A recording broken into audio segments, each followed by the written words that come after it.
Good नमस्ते सभी को। Very good morning. कैसे हैं सभी? सॉरी आज मैं बहुत लेट हूँ। एक बार बता दें, ऑडियो वीडियो सब क्लियर है? कोई प्रॉब्लम? ऑडियो वीडियो सब क्लियर है? कोई प्रॉब्लम तो नहीं है? मस्त है। ओके।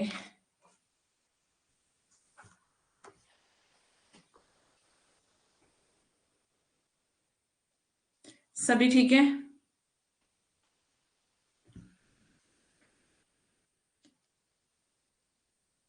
मैं ठीक हूँ। रात को फीवर बॉडी पेन हो गया था, दवाई खा के सो गई थी और इसीलिए सुबह जल्दी नहीं उठ पाई हूँ और इसी वजह से मैं लेट हूँ। I am very very sorry.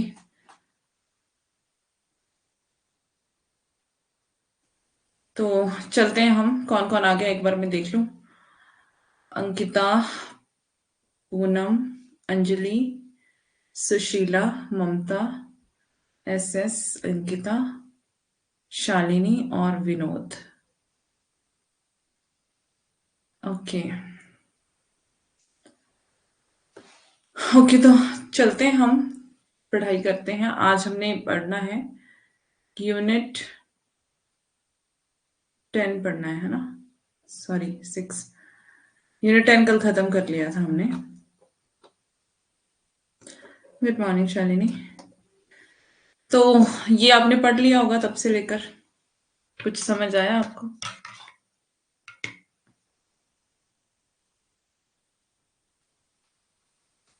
पढ़ लिया ना?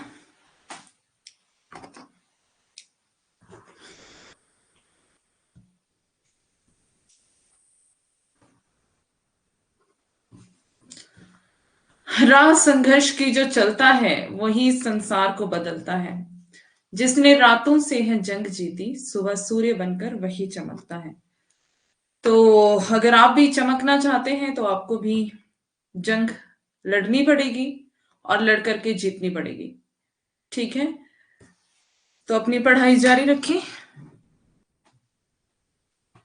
फॉर्म ओपन हो गए हैं? यस, हाँ, फॉर्म ओपन हो गए हैं। फॉर्म भर देना सभी, टाइम से भर देना। तो आपके पाठ्यक्रम में जो जो उपन्यास है वो यहाँ पर रखे हुए हैं। ठीक है,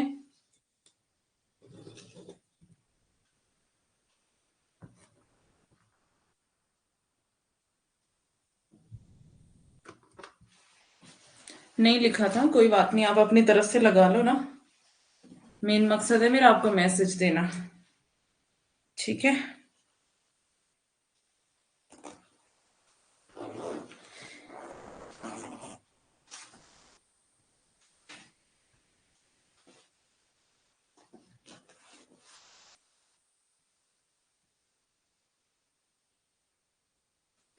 मस्त कहेंगे तभी तो मस्त रहेंगे, बेकार कहेंगे तो बेकार ही रहेंगे। जो हम मानते हैं वही हम बन जाते हैं। सही बात है, बी पॉजिटिव। यहाँ पॉजिटिव रहने की कोशिश कर रहे हैं। Very good. हाँ, तो फॉर्म की डेट आ गई है और कितना है लास्ट डेट? 21-22 अक्टूबर। कितना है लास्ट डेट? ध्यान नहीं रहा मुझे, मैंने देखा तो था रात को। तो फॉर्म भर लेना, टाइम से भर लेंगे तो ज्यादा अच्छा है, क्योंकि बाद में फिर आपको पता ही है ऐसा क्यों होता है। आर्ट्स वालों को लोग इतने हल्के में क्यों लेते हैं? क्या हो गया? किसी ने कुछ कहा क्या? हाँ, 28 अक्टूबर लास्ट डेट है। तो जिसने, मतलब जिसने क्या, अभी तो किसी ने भी नहीं भरा होगा है ना? तो फॉर्म भर लेना, क्योंकि कल ही डेट आई है, रात को ही आई है शायद। टाइम से डाल लेना, लास्ट में साइट बिजी होती है। किसने भी तुम्हें हल्के लिया?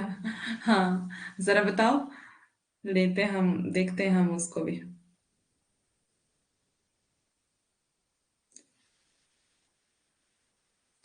आज मैंने मतलब दवाई ज्यादा खा ली थी रात को, अभी भी मेरी आंखें ऐसे लग रहा है स्वेलिंग आ गई है जैसे। घर के लोग तो बोलते ही हैं, घर के लोग देखो बोलते हैं ना, तो वो हमारी बहुत बड़ी उन्नति के लिए होता है। ठीक है, उससे बिग ब्लेसिंग होती है, टेंशन मत लो। घर के लोग तो बोलते हैं, बाहर वाले ना बोले बस। बाहर वाले भी बोलते ही हैं, वैसे उनका भी हम क्या ही कर सकते हैं, है ना? मैं तो दोनों से हूँ, बट दोनों से।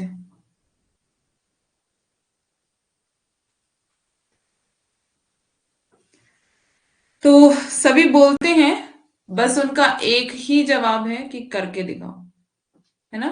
मैं आपको पहले भी कहा मैंने आपको, दुनिया रिजल्ट देखती है। दुनिया को क्या चाहिए? रिजल्ट। तो जिस दिन रिजल्ट दे दोगे, दुनिया आपके पीछे आ जाएगी। ठीक है।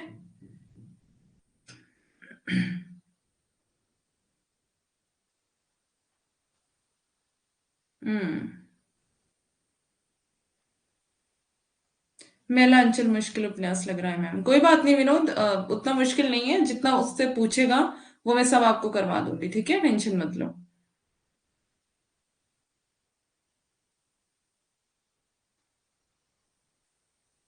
ऐसे कहते हैं कि हिंदी में एमए करके क्या कर लोगे। हिंदी में एमए करके ना लोग कहाँ कहाँ पहुंच गए। वो उनको पता नहीं है ज्यादा, तो इसलिए कोई बात नहीं। हाँ, रिजल्ट के बाद सारी दुनिया आपकी है।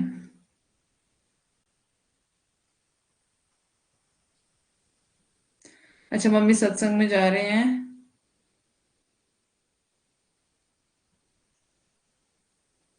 अच्छा। कोई बात नहीं, टेंशन मत लो, वो मम्मी है अपने, है ना। No problem.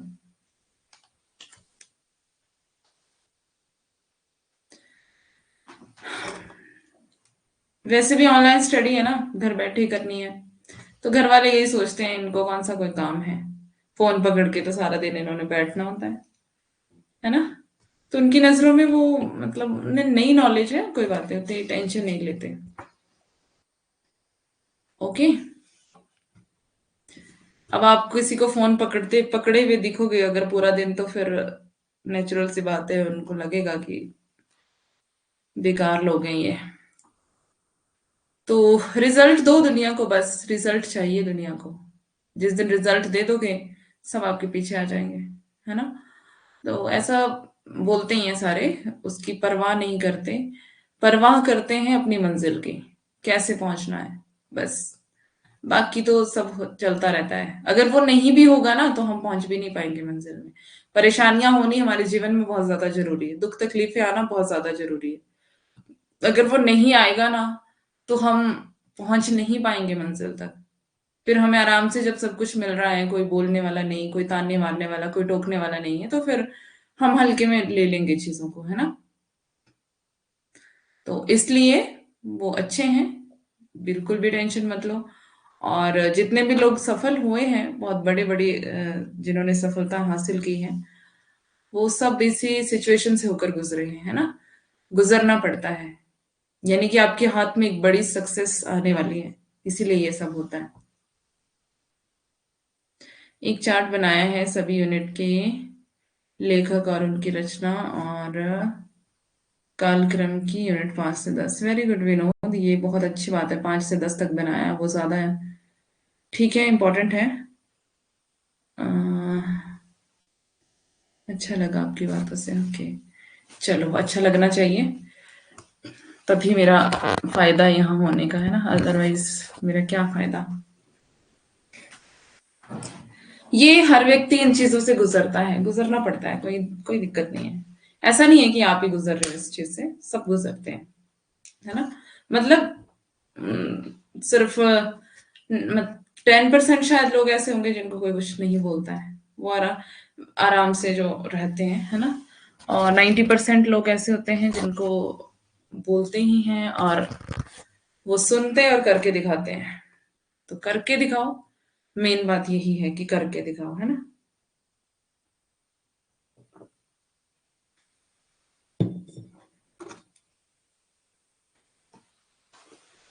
चले, पंडित गौरीदत्त देवरानी जेठानी की कहानी, कौन कौन आपके पाठ्यक्रम में उपन्यास है, पहले वो देख लेते हैं।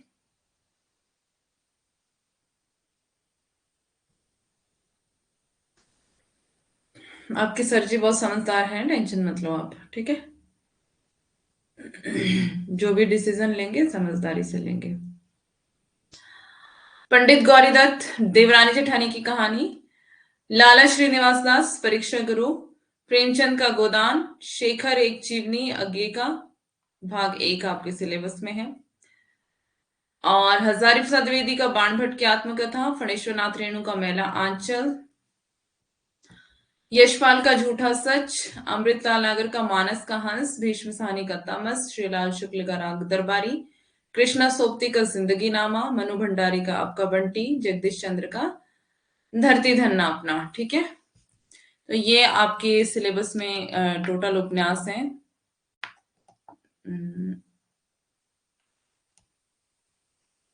13 उपन्यास है सारे, है ना।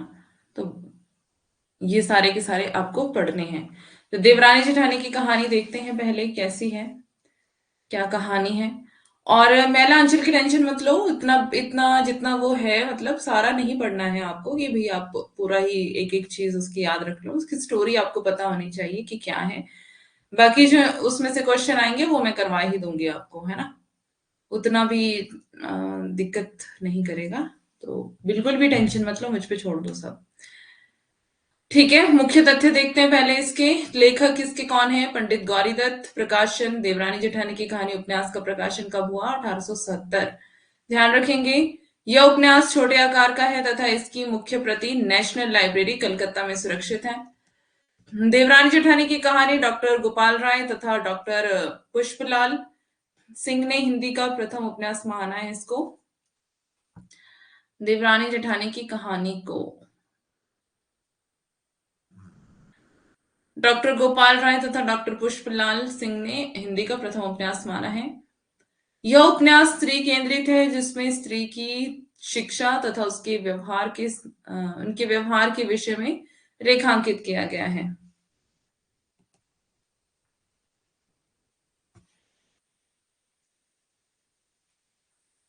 ओके, ये तो आप रोज ही बताते हो।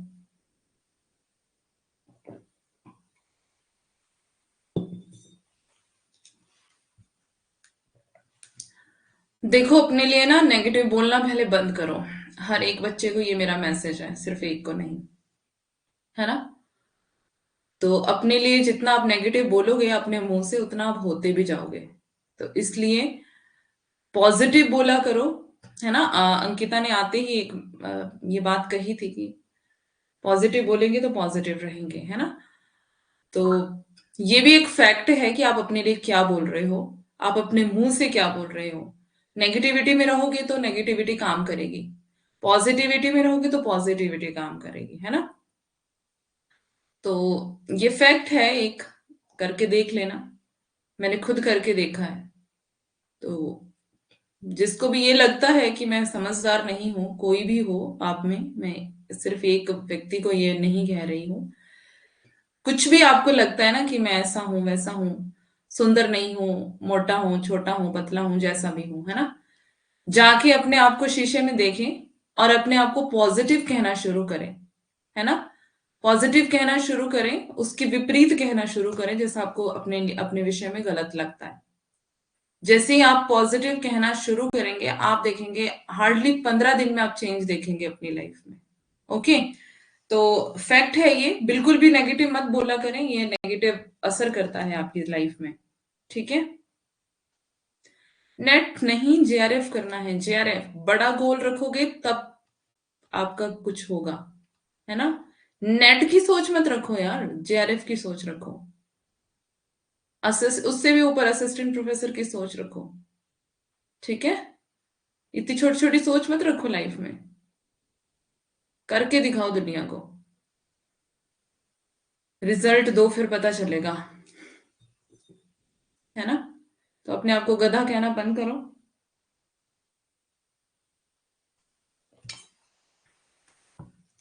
उपन्यास में बलिया समाज का चित्रण प्रमुख है। बलिया समाज का चित्रण है इसमें। मेरठ तथा दिल्ली के आसपास की कथा है।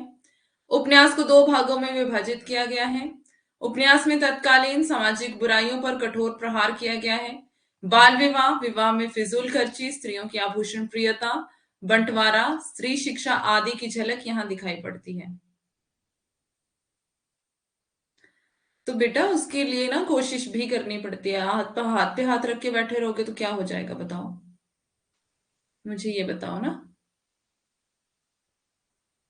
प्रियंका मैम की क्लास में तो कल एक न्यू डिसीजन लिया गया है, स्टूडेंट और मैम ने मिलके सारे स्टूडेंट्स एक दूसरे का नाम जेआरएफ करके बोले।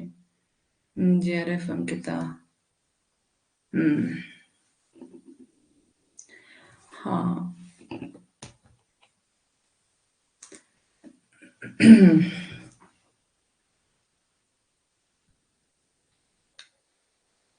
हाँ भाई, जब तक एक्शन नहीं लोगे, आप बैठे रहोगे और आपके सामने खाने की थाली पड़ी है ना, और आपको भूख भी लगी है, और आप सोच रहे हो कि मुझे मेरे पेट में खाना चला जाता खुद ही तो कितना अच्छा होता। बताओ। अब बताओ कि पेट में खाना खुद ही चला जाएगा, क्या आपको खाना पड़ेगा? ये बताओ मुझे।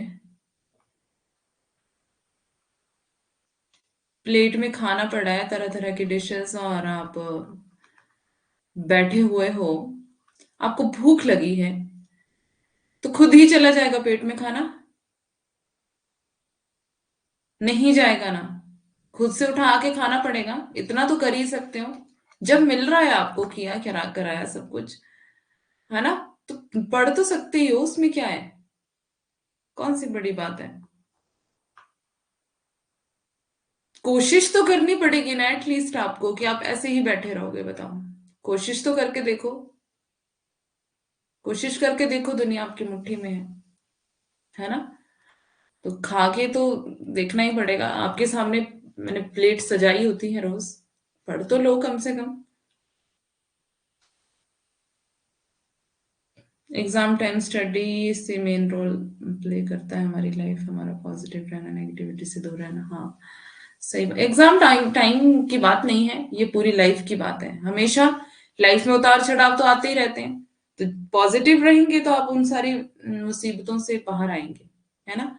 नेगेटिव रहेंगे तो फिर नेगेटिविटी काम करेगी। मेहमान 2 दिन से हैं, अभी गए हैं। सत्संग सुनेंगे फिर आएंगे। ओ वाह।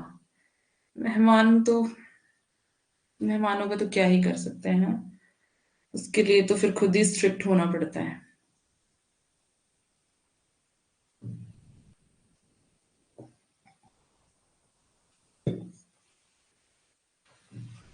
तो मेहमानों का ज्यादा उनको वो नहीं करना पड़ता है, खातिरदारी की, हाँ आओ हमारे घर। इग्नोर करना पड़ता है मेहमानों को।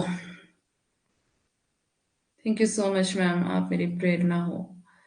अब आप जो बोलेंगे, प्रॉमिस होमवर्क करूंगी। अच्छा। इस उपन्यास को तत्कालीन सरकार द्वारा प्रोत्साहन भी दिया गया। पंडित गौरी दत्त को इस उपन्यास पर 100 रुपए का इनाम भी दिया गया, ध्यान रखेंगे इसको। सब्जी मिर्ची ज्यादा। अपने आप चले जाएंगे। हम्म। देखो, उनको ज्यादा खातिरदारी मत करो ढंग की, कि बहुत अच्छा, मतलब अच्छा अच्छा बना के दो। आप सुन तो नहीं रहे वैसे आपके मेहमान कहीं मुझे मुझे बोले कि अच्छा इनके मैम तो ऐसा ऐसा कहते हैं हमारे बारे में, है ना। होमवर्क करूंगी अब मैं रोज। हाँ, होमवर्क होमवर्क ही नहीं करना, सिर्फ एक्स्ट्रा वर्क भी करना है ना। सिर्फ उतना ही नहीं करना है कि जितना आपको दिया गया है, एक्स्ट्रा वर्क करो, तब तब आपका बेनिफिट है। चले गए। अच्छा। चलो ठीक है, अभी हम फोकस करते हैं, ठीक है। टेंशनों को छोड़ दो, पढ़ाई करो, अभी भी टाइम है, कुछ नहीं बिगड़ा है ना। 1-2 महीने आपके पास हैं। और मैम ये गलत है, क्या गलत है इसमें? क्या गलत है? आपका टाइम वेस्ट हो रहा है मेहमानों की वजह से, तो क्या गलत है इसमें? बताओ। मेहमानों को खुद तो दिखता नहीं कि बच्चे पढ़ने वाले हैं, तो हम नहीं जाते किसी के घर में इतने इतने दिन। ऐसी क्या मेहमानी?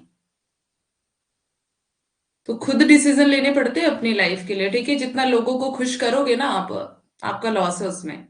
दुनिया को खुश करने के पीछे मत भागो, दुनिया कभी खुश नहीं होगी, है ना। अपने टारगेट को फॉलो करो, अपने टारगेट को अचीव करो। ओके।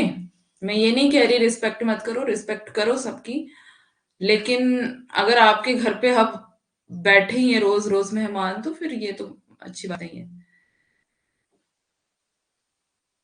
सिलेबस की सारी डेट्स याद कर ली। Very good Vinod, I appreciate you. और मुझे उम्मीद है कि आप अच्छा रिजल्ट लाएंगे, और बाकी बच्चों से भी उम्मीद है मुझे कि कुछ करके दिखाएंगे। तो पढ़ लेते हैं, ठीक है। और सभी पढ़ाई पे ध्यान दें अपना, मतलब ये दोस्त रिश्तेदार दुनियादारी सब देखो, अभी छोड़ दो सब कुछ। अभी सिर्फ आपको जेआरएफ दिखना चाहिए, इसके अलावा कुछ नहीं दिखना चाहिए।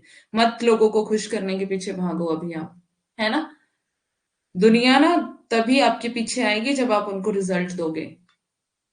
अगर आप चाहते हो कि दुनिया पीछे आए, अगर आप यही चाहते हो कि आप ऐसे ही रहें, तो आप अपने लाइफ का खुद ही डिसीजन ले सकते हो, खुद समझदार हो, है ना। तो मुझे पता है ये सारी चीजें, मैं इन चीजों से गुजरी हुई हूँ और बहुत अनुभवी भी हूँ, ठीक है। और मैंने रिश्तेदारों को, लोगों को खुश करके भी देखा है और उनको इग्नोर करके भी देखा। मुझे पता है कि इसमें बेनिफिट है। आप जितना मर्जी कहो कि ये गलत है, सही है, जो भी है ना। और मुझे पता है कि क्या करना चाहिए। तो इसलिए मेरी बात आप मान लेंगे तो अच्छा रहेगा, फायदे में रहेंगे, है ना। बाकी आपकी मर्जी है।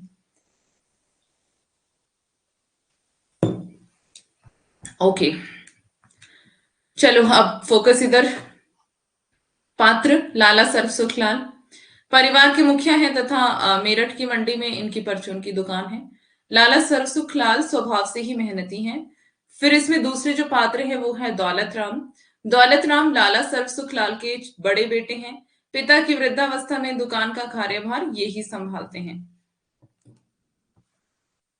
छोटे लाल, ये छोटे लाल सरसुखलाल के छोटे बेटे हैं।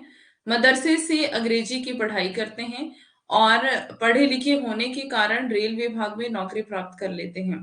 पार्वती जो है वो सरसुखलाल की छोटी बेटी है, सॉरी बड़ी बेटी है पार्वती।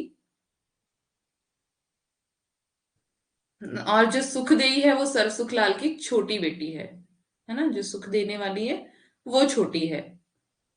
ज्ञानो, ज्ञानो दौलत राम की पत्नी है तथा घर की बड़ी बहू है जिसे जेठानी से संबोधित किया जाता है। ज्ञानो अशिक्षित है और इसी कारण स्वभाव से बहुत कटु है। लालची स्वभाव के कारण छोटी बहू से निरंतर झगड़ा करती है और घर का बंटवारा करवा देती है। छोटी बहू जो है वो देवरानी छोटे लाल की पत्नी है, आनंदी, ठीक है। आनंदी नाम है छोटी बहू का। छोटे लाल की पत्नी है छोटी। वह पढ़ी लिखी है और परिवार की जिम्मेदारी बहुत अच्छी तरह संभालती है। अन्य गौण पात्र इसके, कन्हैया दौलत राम का पुत्र है। नन्हे छोटे लाल का बड़ा पुत्र है। और मोहन छोटे लाल का छोटा बेटा। शिवदयाल सुखदेई का पुत्र है। ज्ञानचंद जो है वो सुखदेई का भांजा है। वंशीधर कबाड़ी, वंशीधर कबाड़ी के यहाँ सुखदेई का विवाह किया जाता है। और डूंगर जो है वो ज्ञानो यानी कि जेठानी के पिता हैं। तहसीलदार आनंदी के पिता हैं। अन्य पात्र देखते हैं इसमें कौन कौन है। राम प्रसाद, गंगाराम, भगवान दे, लीला पांडे, मिश्रानी, मुंशी टिकट नारायण, हर सहाय काबली, लाल दीन दयाल, किरपी, झल्लामल, लाला बुकाली दास। लेखक परिचय। पंडित गौरी दत्त का जन्म सन 1836 में पंजाब के लुधियाना शहर में हुआ। पंडित गौरी दत्त ने मेरठ में नागरी प्रचारणी सभा की स्थापना की। इसी कारण नागरी लिपि परिषद की शुरुआत की। उनका उपन्यास देवरानी जेठानी की कहानी हिंदी उपन्यास साहित्य में एक बड़ी ही सकारात्मक कृति मानी जाती है। इनका निधन 1906 में हुआ था। अब देखते हैं इस उपन्यास की भूमिका। अब ये देवरानी जेठानी की कहानी है, इसको कहानी मत समझना, ये उपन्यास है, ठीक है। उपन्यास पढ़ रहे हैं हम, राइट। पंडित गौरी दत्त उपन्यास की भूमिका में देवरानी जेठानी की कहानी को नए ढंग की रीति का प्रथम उपन्यास मानते हैं। नए ढंग की रीति का, ठीक है। अब ये नए ढंग की रीति क्या है इसको आगे चल के हम देखते हैं। स्त्रियों को पढ़ने लिखने के लिए जितनी पुस्तकें लिखी गई सब अपने अपने ढंग और रीति से अच्छी हैं, परंतु मैंने इस उपन्यास को नए रंग ढंग से लिखा है। मुझे विश्वास है कि दोनों स्त्री पुरुष इसको पढ़कर अति प्रसन्न होंगे और बहुत लाभ उठाएंगे। पंडित गौरी दत्त भूमिका देवरानी जेठानी की कहानी, जो मैंने अभी पढ़ा है ये कहाँ पर लिखा हुआ है, भूमिका में लिखा हुआ है। हो सकता है ऐसा भूमिका से कई बार क्वेश्चन पूछ लेते हैं कि मैंने इस उपन्यास को नए रंग ढंग से लिखा है, मुझे विश्वास है कि दोनों स्त्री पुरुष इसको पढ़कर अति प्रसन्न होंगे और बहुत लाभ उठाएंगे। देवरानी जेठानी के विषय में ये किसका कथन है? तो वहां पर 4 ऑप्शन आपको दिए जाएंगे, उसमें से आपको चूज करना है पंडित गौरी दत्त। ठीक है? इस तरह से भी कई बार भूमिका से सवाल आते हैं, इसलिए मैं कहती हूँ कि भूमिका भी पढ़ना जरूरी होता है। किसी भी चीज की भूमिका हो, मतलब कोई भी नाटक, कहानी, उपन्यास, कुछ भी हो, भूमिका को सबसे पहले पढ़ना चाहिए। ठीक है? जितना भूमिका को पढ़ोगे आप, मतलब हर चीज की पहले भूमिका पढ़नी चाहिए। भूमिका को पढ़ने से ही बहुत सारी चीजें क्लियर हो जाती हैं उसके बारे में, है ना?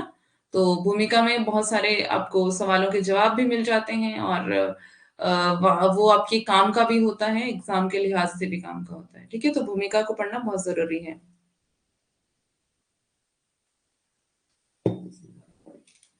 ओके, संस्कृत के बहुत शब्द और पुस्तकें जैसे इसलिए नहीं लिखे कि कोई चित्त से पढ़ता है और कोई ना चित्त से पढ़ता है और ना सुनता है।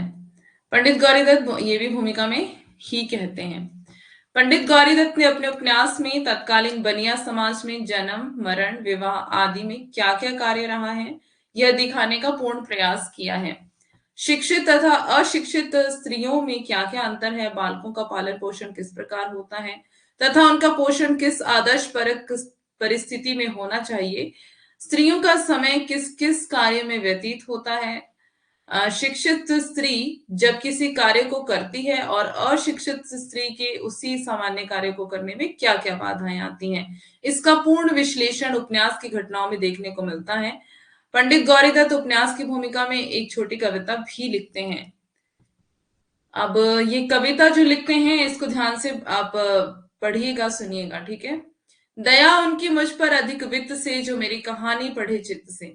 रही भूल मुझसे जो इसमें कही, रही भूल इसमें जो मुझ में कहीं, बना अपनी पुस्तक में लेवे वही। दया से, कृपा से, क्षमा से, रीति से, छिपावे बुरों को भले प्रीति से।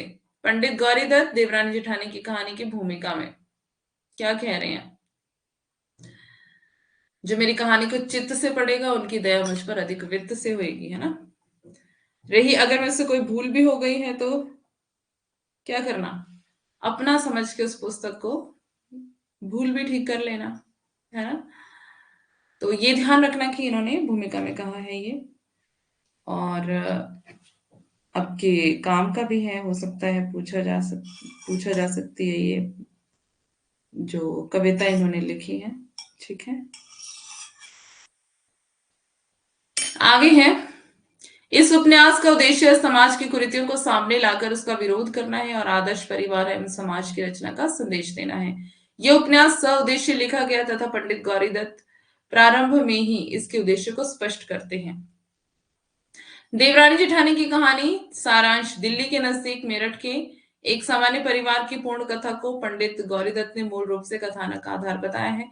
देवरानी जेठानी की कहानी उपन्यास 2 भागों में विभक्त है।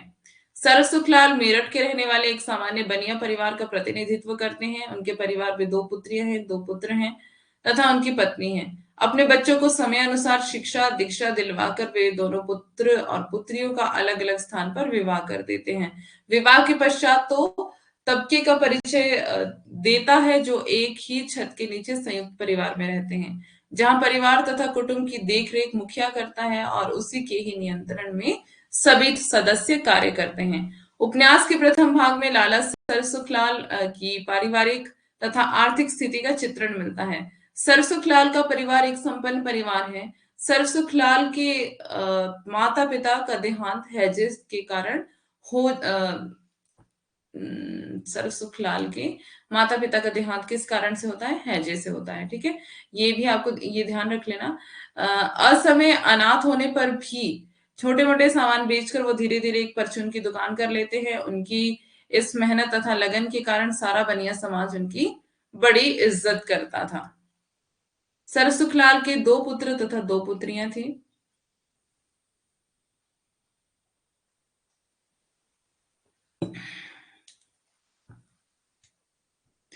बड़े बेटे का पढ़ाई में मन ना लगने के कारण वे उसे दुकान पर बिठाया करते थे तथा छोटे को उन्होंने मदरसे से अंग्रेजी की शिक्षा दिलवाई और कुछ ही समय में भी वह भी रेलवे में नौकरी प्राप्त कर लेता है। उस समय समाज सुधार की नीतियों का प्रभाव भी आम जन पर पड़ने लगा था। ऐसे में स्त्री शिक्षा पर बड़ा ही सकारात्मक नजरिया लाला सरसुखलाल का दिखाई पड़ता है। वे अपनी पुत्री पार्वती को भी घर पर शिक्षा प्रदान करवाते हैं। धीरे धीरे उपन्यास आगे बढ़ता है और बड़े बेटे दौलत राम का विवाह ज्ञानों से और छोटे बेटे छोटे लाल का विवाह किससे हो जाता है? आनंदी से। समय आने पर लाला सरसुख सामान्य रीति रिवाजों से दोनों पुत्रियों का विवाह भी संपन्न कराकर एक प्रकार से स्वयं को पारिवारिक बंधनों से मुक्त कर घर की सभी जिम्मेदारी दोनों बेटों को सौंप देते हैं। पारिवारिक सेवा से निवृत्त होकर अपनी पत्नी के साथ अपना बचा जीवन शांति से काटने का विचार करते हैं, किंतु दोनों पुत्रों के विवाह के पश्चात घर की स्थिति धीरे धीरे बिगड़ने लगती है। बड़े बेटे की पत्नी ज्ञानो एक अनपढ़ तथा लालची स्त्री है जो अपने परिवार तथा आस पड़ोस का अनादर करती है। बीच बीच में उसकी झड़प किसी न किसी से होती ही रहती है। अपने परिवार के प्रति कर्तव्यों का भी उसे तनिक आभास नहीं रहता है। वहीं दूसरी तरफ छोटी बहू आनंदी शिक्षित और संस्कारी है। परिवार के प्रति कर्तव्यों का वह पूर्ण निर्वाह करती है। घर में सास ससुर तथा पड़ोस के लोग भी उसके व्यवहार से बहुत खुश रहते हैं। आनंदी पति के लिए समाचार पत्र पढ़ती है तथा उसकी समस्याओं के लिए उचित समाधान भी देती है। ध्यान रखेंगे, कौन उचित समाधान दे सकती है? जो पढ़ी लिखी होगी, है ना। ऐसे में छोटे लाल का लगाव अपनी पत्नी से अधिक रहता है। आनंदी शिक्षा के महत्व को अच्छी तरह समझती है। ऐसे वह अंधविश्वास से बच्चों का पालन पोषण ना करके उन्हें खुले विचारों से बड़ा करती है। बच्चों के लिए झाड़ फूंक के स्थान पर वह टीका तथा डॉक्टर की दवाइयों को महत्व देती है। आस पड़ोस की स्त्रियां भी आनंदी से प्रभावित होकर बच्चों की देखभाल के लिए यह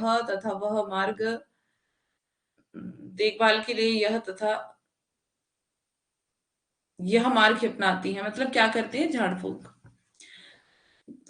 क्या था यार, यह मार्ग नहीं अपनाती है। आनंदी, एक मिनट दोबारा पढ़ लूं।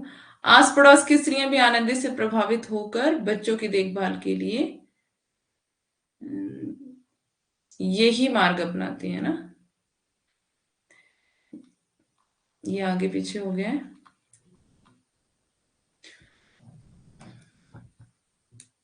देवरानी तथा जेठानी के स्वभाव में इतनी भिन्नता होने के कारण घर में कलह बढ़ने लगती है। ज्ञानो किसी न किसी बात पर अपने सास ससुर तथा देवरानी से लड़ बैठती है। ऐसे में लाला सरसुखलाल के ने परिवार की स्थिति बिगड़ती देखकर घर का बंटवारा कर दिया तथा बाहर से आने वाली चीजों को आधा आधा बांटने की बात स्वीकार की गई। तो ठीक कर दिया ना। खाने के लिए सास को छोटी बहू अर्थात देवरानी तथा लाला सरसुख को ज्ञानों की रसोई से खाना खाने की बात तय होकर घर का बंटवारा कर दिया। तत्कालीन समाज में बाल विवाह का प्रचलन था, किंतु छोटे लाल और आनंदी ने अपने पुत्रों का बाल विवाह न कराकर उनकी पढ़ाई लिखाई पर अधिक ध्यान दिया। नन्हे के लिए कई जगह से शादी के लिए रिश्ता आया, किंतु छोटे लाल तथा आनंदी ने वह रिश्ता वापस कर दिया। उस समय विधवा विवाह के लिए भी कई सामाजिक कार्य किए जा रहे थे ताकि जनता जागरूक हो।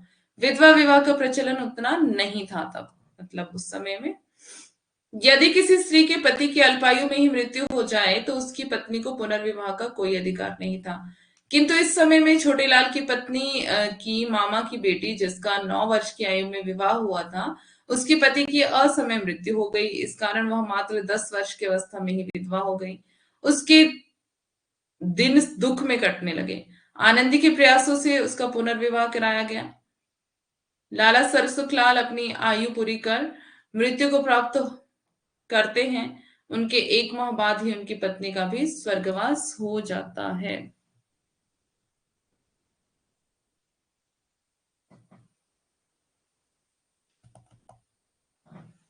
थोड़ा ब्राइटनेस कम कर दी थी, आंखों में लग रही है ज्यादा। ओके। लाला सरसुखलाल अपनी आयु पूरी कर मृत्यु को प्राप्त करते हैं। उनके ये वाली दोबारा आ गई है, रिपीट हो गई है स्लाइड। दौलत राम और ज्ञानो की घर की जायदाद तथा दुकान को अपना मानकर कुछ भी छोटे लाल और आनंदी को नहीं देते। छोटे लाल वकील की सलाह से तकसीम की अर्जी देते हैं और पंचों द्वारा निर्णय लिया जाता है। पंचों द्वारा निर्णय लिया जाता है कि घर का मकान छोटे लाल तथा दुकान दौलत राम के हिस्से में आएगी। ज्ञानो इस पर भी यह कहकर रोने लगती है कि पंचों ने हमें लूट लिया। छोटी बहू संस्कारी थी, उसे धन संपत्ति तथा जायदाद का कोई लालच नहीं था, किंतु बड़ी बहू लालची स्वभाव की थी। इसी कारण ही अपने पति से उसने घर का बंटवारा करवाया था। उपन्यास के अंत में जेठानी की स्वार्थ प्रवृत्ति स्पष्ट रूप से दिखाई देती है। जब जायदाद के बंटवारे में मंडी की दुकान दौलत राम के हिस्से में आई थी, तब भी बड़ी बहू खुश नहीं थी। वह छोटे लाल के हिस्से में हवेली आने की बात से असंतुष्ट थी।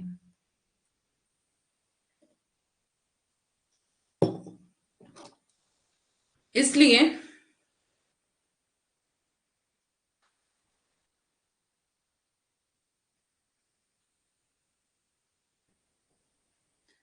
इसलिए हवेली से जाते समय वह दो खिड़कियों के दरवाजे और चौखट उतारकर अपने साथ ले गई। इससे स्पष्ट होता है कि व्यक्ति को चाहे जितनी भी धन संपत्ति मिल जाए, परंतु वह दूसरों की संपत्ति देखकर कभी खुश नहीं रह सकता। अंततः पंडित गौरीदत्त का यह उपन्यास स्त्री शिक्षा तथा तत्कालीन समाज की स्थिति समझने के लिए बहुत सफल कृति है। प्रमुख कथन इसके मेरठ में सरसुख नाम का एक अग्रवाल बनिया था। मंडी में आड़त की दुकान थी। आसपास के लोग सौदा लाते, इस दुकान पर बेच जाते। बड़ा भला मानस था, अड़ोसी पड़ोसी सब इससे राजी थे। पुण्यदान में बहुत तो नहीं, परंतु छठे छमाहे कुछ न कुछ करता रहता था। एक दिन रात को अपने घर में कहने लगा कि सुखदेव की माँ लाला बुकारी दास, जो हमारी बिरादरी में जो मदरसे में नौकर हैं, यूं कहे थे कि अपने छोटे बेटे को पढ़ाओ। सारा ही नोट करना होगा। नहीं, ये तो कहानी है ना, आपको याद रहनी चाहिए बस, है ना। मतलब कॉन्सेप्ट क्लियर हो जाए आपको कहानी का, बस उतना ही काफी है। ठीक है, तो इतना सारा याद रखने की जरूरत नहीं है। ओके। आड़त होती है मतलब एक मंडी टाइप, जहां पर बहुत सारा अ, बेचते हैं सामान, दुकानें होती हैं लगी हुई वहां पर, मतलब बोली लगती है। जैसे इतने रुपए में मतलब कोई भी चीज जो मिलती है, तो वो मतलब सस्ते में बोलते हैं कि इतने में ये चीज मिल रही है। जैसे धनिया है, मान लो हम सब्जियों में बात करें, है ना, तो वो बोल देंगे एकदम से कि 10 रुपए की जो गुच्छी होती है धनिया की, 10 रुपए की, 10 रुपए की, 10 रुपए की, इस तरह से बोलते हैं ना, बोली लगाते हैं जहां पर। तो उस वो मतलब उसको मंडी भी कहते हैं, आड़त की दुकान भी कहते हैं। ठीक है। हाँ, थोक में भी सामान ले जाते हैं वहां से लोग, तो उसको कहते हैं। ठीक है। हाँ, और इसको सारा याद करने की जरूरत नहीं है, बस कहानी पढ़ लो कि क्या है। कहानी के पात्र याद रख लो, और किस किस पात्र का क्या क्या कैरेक्टर है वो याद रख लो बस। उसके बाद जैसे जैसे मैं करवा रही हूँ, जैसे कथन करवा रही हूँ, वो ध्यान रखना है आपको, है ना। तो ऐसे ऐसे करके सब ध्यान रख लो, सारा इसको नोट करने की जरूरत नहीं है। ठीक है।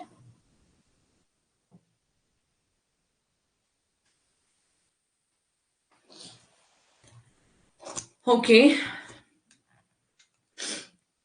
भला मानस था, अड़ोसी पड़ोसी सब इससे राजी थे। पुण्यदान में बहुत तो नहीं, परंतु छठे छमाहे कुछ ना कुछ करता रहता था। एक दिन रात को अपने घर में कहने लगा कि सुखदेव की माँ लाला बुखारीदास, जो हमारी बिरादरी में जो मदरसे में नौकर हैं, यूं कहे थे कि अपने छोटे बेटे को पढ़ाओ। उसने कहा था, अच्छा तो है, सारा दिन गलियों में कूदता फिरे फिरे हैं। परसों किसी लौंडे के साथ मार आया था, कुछ मार आया था। अच्छा, उसको कुछ मार आया था, उसकी माँ लड़ती हुई यहाँ आई। सुखदेव की माँ बोली कि तुम दौलत राम की सगाई रख लो, आई हुई लक्ष्मी घर ले कोई नहीं फिरता, और रुपया पैसा हाथ पैरों का मैल है, आगे लौंडे लौंडियों का भाग है। अंशिका को बहुत टाइम निकलने की जरूरत है एक्स्ट्रा पढ़ने के लिए। अंशिका को अंशिका अपने बारे में कह रही है। ओके ओके, मैंने सोचा अंकिता अंशिका के बारे में कह रही है।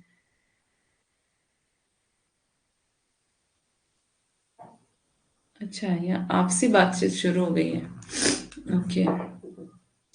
छोटे लाल की पत्नी गुड़गांव में मिल ही गई थी। लाला दीनदयाल की मार्फत वहां से कहलवा आई कि सरसुखजी से कहना कि मरती जीती दुनिया है, आगे में सरकार नौकर हुई। इन्होंने यहां से कहला भेजा कि हमारी इज्जत उनके हाथ में है, हाँ उनके हाथ है। अभी तो 2 विवाहों से निपटे हैं और इस साल में न केवल सोचता भी नहीं है। अगले साल जैसा मुंशी जी कहेंगे वैसा करेंगे। तुम्हारे बदले खा भी लेंगे पी भी लेंगे। तुम बोलो और क्या करना है। तुम खाना भी मत खाओ ना। अगले साल जैसा मुंशी जी कहेंगे वैसा करेंगे। जब कोई इसके बाप के घर की बात पूछती, वह ऐसी मीठी बातों से जवाब देती कि सब प्रसन्न हो। बिना बात वो नहीं बोलती थी, चुपकी बैठी रहती थी। वह जब अनसर पाती अपनी पोथी ले बैठती। जब दौलत राम विवाह करके लाए थे तो पट्टा फेर करते लाए थे। इसका कारण यह था कि लड़की के बाप के घर में पहले ही कुछ नहीं था, विवाह ही में उघड़ गया, गौना क्या करेगा। तो तब से दौलत राम की बहू ज्ञानो ससुराल में ही थी। इसे नौकर हुए कोई 1 वर्ष बीता होगा कि बाबू की बदले अंबाले में हो गई। यह बाबू का काम किया ही करे था और साहब भी रोज देखा ही करते थे। बाबू की जगह कर दिया और यह कह दिया कि अब तो तुमको 40 रुपए महीना मिलेगा, फिर काम देख के 60 रुपए महीना कर देंगे। इधर इसकी घरवाली इससे खूब राजी थी। और यह बात परमेश्वर की दया से होती है कि दोनों स्त्री पुरुष के चित्त इस तरह मिल जाएं, यह कुछ अचंभे की बात भी नहीं है। दिल तो वहां नहीं मिलता जहां मर्द पड़ा हो और स्त्री बेपढ़ी। ये वाला कथन देख लेना।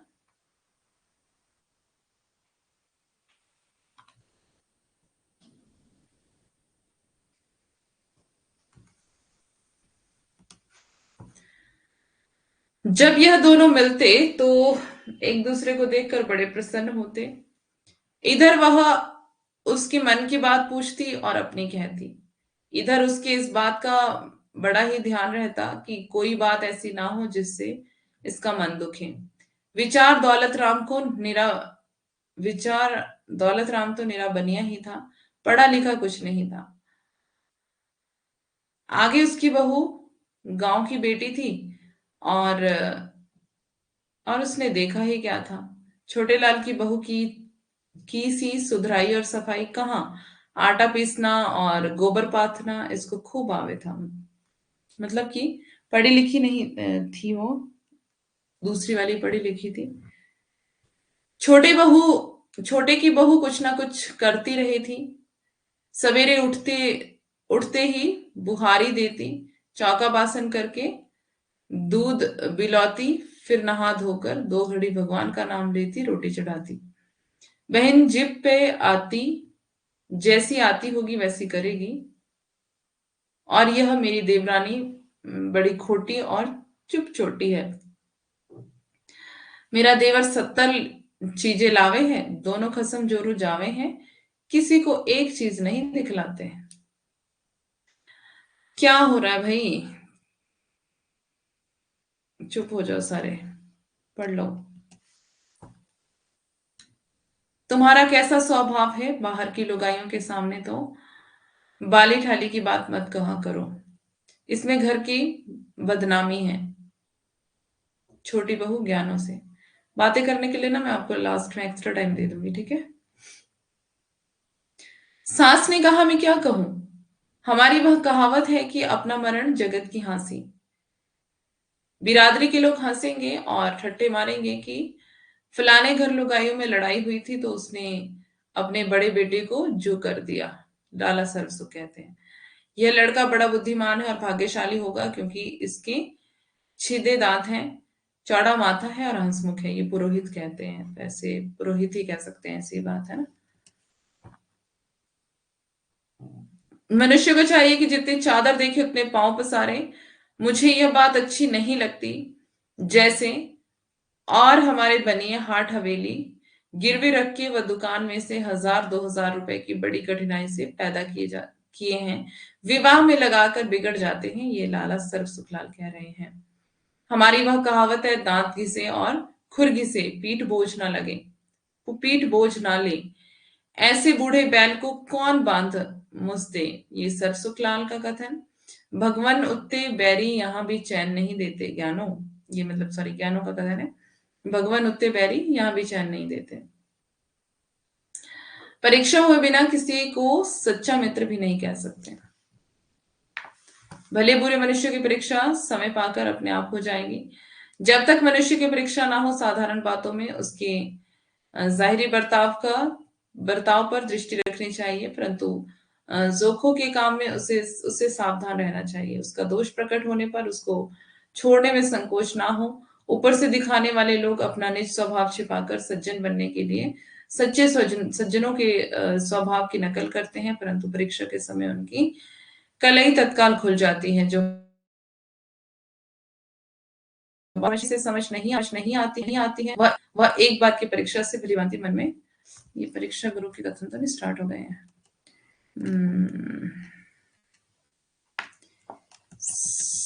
कुछ स्लाइड्स आगे पीछे हुई हैं, सॉरी इसके लिए। इसको पीडीएफ में ठीक कर दूंगी मैं, ठीक है।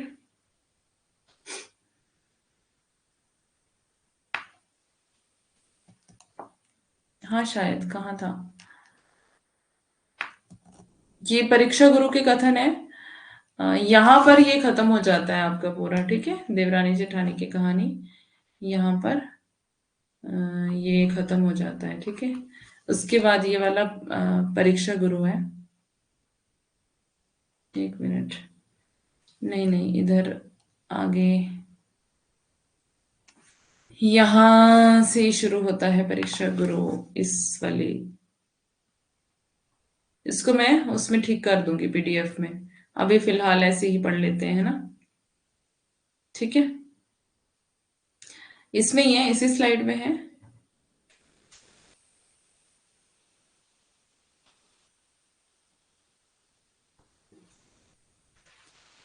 हमारी कहावत है, दांत घिसे और खुर घिसे पीठ बोझ ना ले, ऐसे बूढ़े बैल को कौन बांध मुझसे। हाँ मतलब कि अ, वही मतलब जो खाने को देते हैं बैल को, भूसा ही। थर्ड लाइन में देख लिया मैंने, हाँ ओके। परीक्षा गुरु, पहले तो इसके वो देख लेते हैं, मतलब शुरुआत, फिर बाद में पीछे वाले कथन शायद आगे भी होंगे। ये स्लाइड्स एक्स्ट्रा बीच में आ गई होंगी, तो अभी चेक करती हूँ। पहले यहां से पढ़ लेते हैं परीक्षा गुरु, ठीक है। परीक्षा गुरु लेखक इसके लाला श्रीनिवास दास, प्रकाशन 25 नवंबर 1882, मोतीलाल मंत्री, ज्ञान धर्म विभाग द्वारा प्रकाशित किया गया है। इसकी जरूरत नहीं है कि किसने प्रकाशित करवाया है, ठीक है। बस ये याद रखना है कि कब प्रकाशित हुआ है।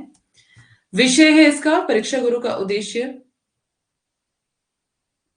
नीति परक और उपदेश परक है। एक मित्र द्वारा दूसरे मित्र की गलत संगत में पड़ने पर सुधार की आदर्श परक कथा है। परीक्षा गुरु को हिंदी के प्रथम मौलिक उपन्यास का श्रेय दिया जाता है। इंपॉर्टेंट, प्रथम मौलिक ध्यान रखेंगे। प्रथम मौलिक कहानी कौन सी है बताओ। परीक्षा गुरु में कुल 41 प्रकरण हैं, जिसमें पद्य ब्रज तथा गद्य हिंदी खड़ी बोली में लिखने का प्रयास किया गया है। दिल्ली के लोगों के साधारण बोलचाल की भाषा संस्कृत, फारसी, अरबी, अंग्रेजी के शब्दों का सहज प्रयोग है। उपन्यास में जगह जगह इंग्लैंड और यूनान के इतिहास से दृष्टांत दिए गए हैं। संस्कृत, हिंदी, फारसी भाषा के ग्रंथों के ढेर सारे उद्धरण भी ब्रज भाषा में काव्यानुवाद के रूप में दिए गए हैं। इस उपन्यास की रचना में महाभारत, संस्कृत, गुलिस्तान बगैर Farsi, Spectator, Lord Bacon, Goldsmith, William का विलियम कूपर के लेखों से सहायता ली गई है।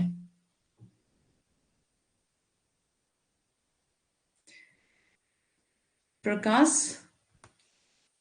प्रकाश या प्रकाशन वर्ष 1882 है इसका प्रकाशन वर्ष, 1882। बाकी डेट याद मत रखो, ये 1882 याद रख लो। गूगल मीट पर किस बात के लिए? वैसे ही। शुक्ल हिंदी की मौलिक कहानी इंदुमती को मानते हैं। Good, very good. ये ही पूछ रहे हो आप? प्रकाशन ही पूछ रहे हो ना? किसने पूछा था? मेघा। प्रकाशन पूछ रहे हो ना आप? 1882 है इसका। पात्र देखते हैं इसके। लाला मदन मोहन, ये दिल्ली के रहने वाले कारोबारी एवं साहूकार हैं। लाला मदन मोहन कथानक के केंद्र बिंदु हैं। यह मध्यवर्गीय सोच से ग्रसित हैं। पश्चिमी सभ्यता से इन्हें विशिष्ट लगाव है तथा बाहर की वस्तुओं से इनका प्रेम गहरा है। इसी कारण से ये गलत संगत में पड़ते हैं। कहानी इन्हीं के आसपास घूमती है।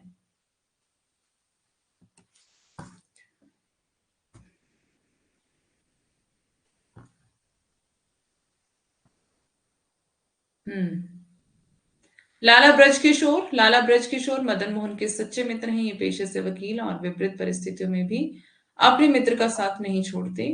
इनके कारण ही लाला मदन मोहन संकटों से बाहर निकल पाते हैं। मिस्टर ब्राइट है इसमें, दुकानदार हैं, चुन्नीलाल है, शंभुदयाल है और बैजनाथ है।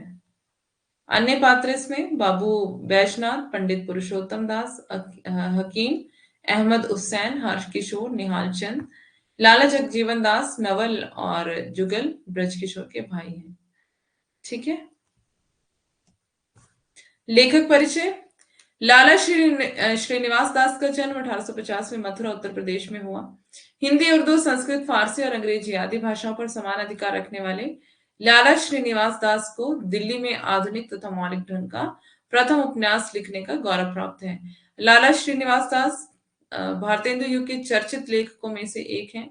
उपन्यास के अतिरिक्त नाटकों के क्षेत्र में भी इन्होंने सराहनीय कार्य किया है। इनकी मृत्यु सन 1887 में हुई है। परीक्षा गुरु के प्रकरण है सौदागर की दुकान, अकाल में अधिक मास, संगति का फल, मेल मिलाप, विषयासक्त, भले बुरे की पहचान, सावधानी, सब में हाँ, सभासद, प्रबंध यानी कि इंतजाम, सज्जनता, सुख दुख, बिगाड़ का मूल स्वाद, पत्र व्यवहार, प्रिय अथवा प्रिय, सुरा यानी कि शराब, स्वतंत्रता और स्वेच्छाचार, क्षमा, स्वतंत्रता और कृतज्ञता, पतिव्रता, संशय, प्रामाणिकता, हाथ से पैदा करने वाले, साहसी पुरुष, दिवाला, लोक चर्चा यानी कि अफवाह, फुटका काला मुंह और बातचीत, नैराश्य यानी कि ना उम्मीद, चालाक की चूक, अदालत, मिश्र परीक्षा, हीन प्रथा, स्तुति निंदा का भेद, धोखे की पट्टी, विपत में धैर्य, सच्ची प्रीति, प्रेत भय, सुधारने की रीति, सुख की परम अवधि। अब देखते हैं इसकी भूमिका। किस लिए कह रहे थे आप गूगल मीट पे मीटिंग? मीन्स किसी खास विषय को लेकर या फिर ऐसे ही?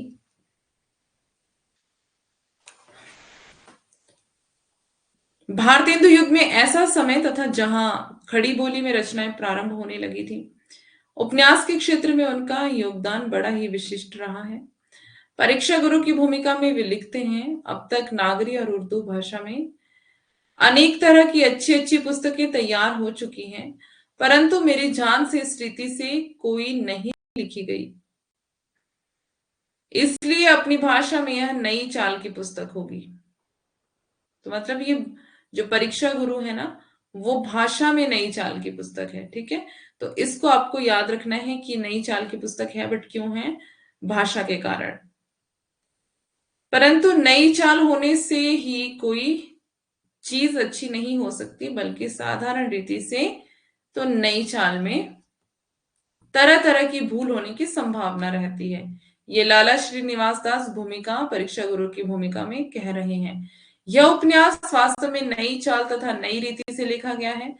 यह है कि नई चाल की चीज देखने तो सबका जी ललचाता है, परंतु पुरानी रीति के मन में समाये रहने और नई रीति को मन लगाकर समझने में थोड़ी मेहनत होने से पहले पढ़ने वालों का जी कुछ उलझने लगता है। ये लाला श्रीनिवास दास भूमिका में कहते हैं। ठीक है।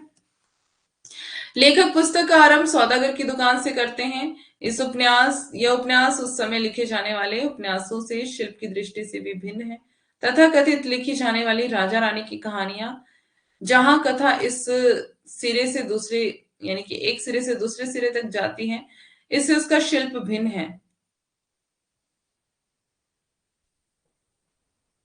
उपन्यास एक मूल सिरे से आरंभ नहीं होता। लेखक पाश्चात्य उपन्यासों की शैली के आधार पर बीच में कथा शुरू करता है। ठीक है।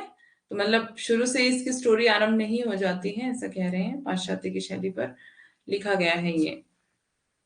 हम सब अपनी अपनी तैयारी कैसे कर रहे हैं, एक दूसरे से बात कर सकते हैं, एक दूसरे को कुछ हेल्प मिल सकती है।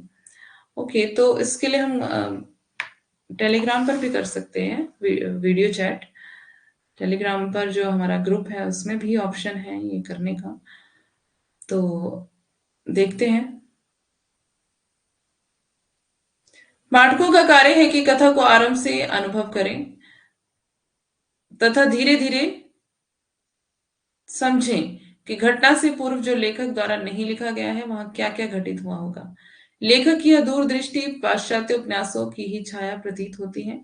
लाला मदन मोहन एक अंग्रेजी सौदागर की दुकान में असबाब देख रहे हैं। लाला ब्रजकिशोर, मुंशी चन्नीलाल और मास्टर शंभुदयाल उनके साथ हैं। पता नहीं था। ओके, टेलीग्राम तो ज्वाइन किया हुआ है ना सबने। जिसने नहीं किया है टेलीग्राम ग्रुप ज्वाइन कर लेना, वहां पर वीडियो चैट का ऑप्शन आता है और वहां पर आप मतलब हम कर सकते हैं बातचीत। ठीक है।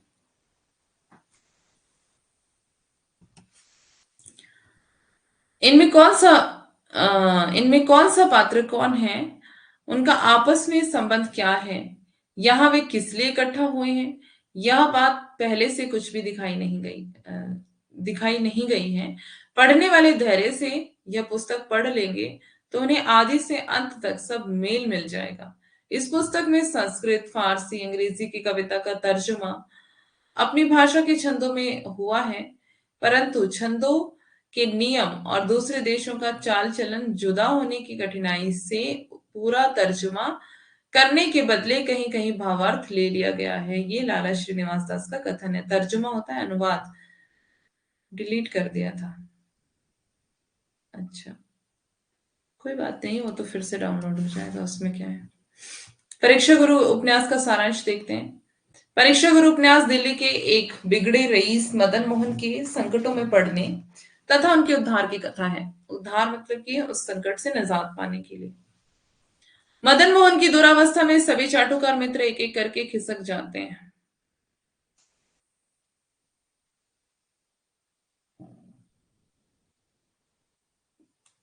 उस समय उनके मित्र ब्रजकिशोर ने बड़े धैर्य के साथ उनकी सहायता की और उसे सामाजिक अपमान तथा आर्थिक संकट से छुटकारा दिलाया। उपन्यास की शुरुआत सौदागर की दुकान से होती है।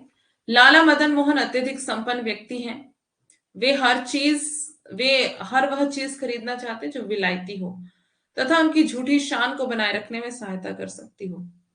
किसकी बात कर रहे हैं? लाला मदन मोहन की। ध्यान रखेंगे कौन क्या है, सबका ध्यान इधर ही है ना, ध्यान यहीं पर रखें, फोकस। ठीक है। अगर क्लास में भी आप ढंग से पढ़ लेंगे तो आपको दिक्कत नहीं होगी। भले ही उस वस्तु की उन्हें कोई आवश्यकता ना हो, उनके इस लालसा तथा रईसी को उनके तीन चापलूस मित्र चुन्नीलाल, शंभुदयाल तथा बैजनाथ हवा देते हैं। उनके वास्तविक मित्र ब्रजकिशोर, जो कि पेशे से वकील हैं, वे भी वहां उपस्थित हैं तथा समय समय पर मदन मोहन को समझाते हैं कि ये वस्तुएं उनके लिए अनावश्यक तथा अपना मूल्य भी अदा नहीं कर सकती हैं। हाँ जी, इधर ही है, शुक्र है प्रभु। नाइट में ही देखा देखा। ठीक है। थोड़ा शुद्ध हिंदी के अगर आप वर्ड यूज करेंगे तो आपको ग्रामर में प्रॉब्लम नहीं होगी, है ना? ठीक है। लेखक ने स्थान पर स्पष्ट करना चाहा है, बिगाड़ने वाले स्वार्थी मित्र विपत्ति आने पर मदन मोहन का साथ छोड़ जाएंगे। अतः विपत्ति की परीक्षा ही सच्चे या स्वार्थी मित्र का निर्णय कराती है। मदन मोहन के साथ घटित होने वाली घटनाएं धीरे धीरे यही इंगित करती हैं। लाला मदन मोहन अत्यधिक संपन्न व्यक्ति हैं, लेकिन वे पश्चिमी आधुनिकता के प्रभाव में पड़कर लगातार अपव्यय के कारण कई तरह के संकटों में फंस जाते हैं। अपव्यय मतलब फिजूल खर्ची। ध्यान है पर नेटवर्क इशू है, कोई बात नहीं मेघा, डोंट वरी। आपके पास रिकॉर्डेड ऑप्शन भी है ना? जो छूट जाएगा वो बाद में देख लेना। मेरे लिए 60 दिन ही बहुत है। हाँ, देखो होने को तो 1 महीना भी बहुत है अगर आप उसको सही से यूटिलाइज कर लेंगे, है ना? तो बात मैनेजमेंट पर है, आप किस तरह से टाइम मैनेजमेंट कर रहे हो और किस तरह से टाइम को यूटिलाइज कर रहे हो। अभी भी कुछ नहीं बिगड़ा है, अगर आपने कुछ भी नहीं पढ़ा है ना, बहुत टाइम है अभी भी आपके पास। ठीक है, लेकिन अभी भी शुरुआत कर लें अगर आप तब। मदन मोहन एक समृद्ध वैश्य परिवार में पैदा होते हैं, पर बचपन में अच्छी शिक्षा तथा उचित मार्गदर्शन न मिलने के कारण युवावस्था में गलत संगति में पड़कर अपनी सारी दौलत खो बैठता है। मदन मोहन के तीनों चाटुकार मित्र मित्र उसे अवनति की ओर ले जाते हैं। यार यहाँ मिश्र क्यों लिख दिया? ये मित्र ही मदन मोहन को फिजूल खर्ची, व्यायासक्ति, सुरा, वेश्या, जुआ आदि साधनों का प्रयोग करने के लिए प्रोत्साहित करते हैं।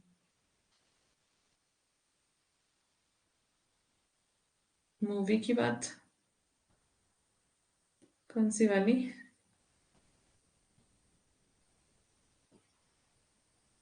पुराने चावल है जल्दी बन जाते हैं, ऐसा है क्या? पुराने चावल जल्दी भी बनते हैं? मुझे तो पता ही नहीं है।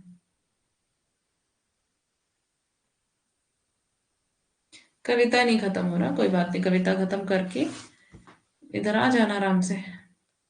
मदन मोहन को आदमी की परख नहीं है, वह अपने सच्चे हितैषी ब्रज किशोर को अपने से दूर करके चुन्नीलाल, शंभुदयाल, बैजनाथ और पुरुषोत्तम दास जैसे कपटी, लालची, मौका परस्त, खुशामदी दोस्तों से अपने आप को घिरा रखता है। बहुत जल्द इनकी गलत सलाहों के चक्कर में मदन मोहन भारी कर्ज में भी डूब जाता है और समय पर कर्ज अदा ना कर पाने से उसे अल्प समय के लिए कारावास भी हो जाता है।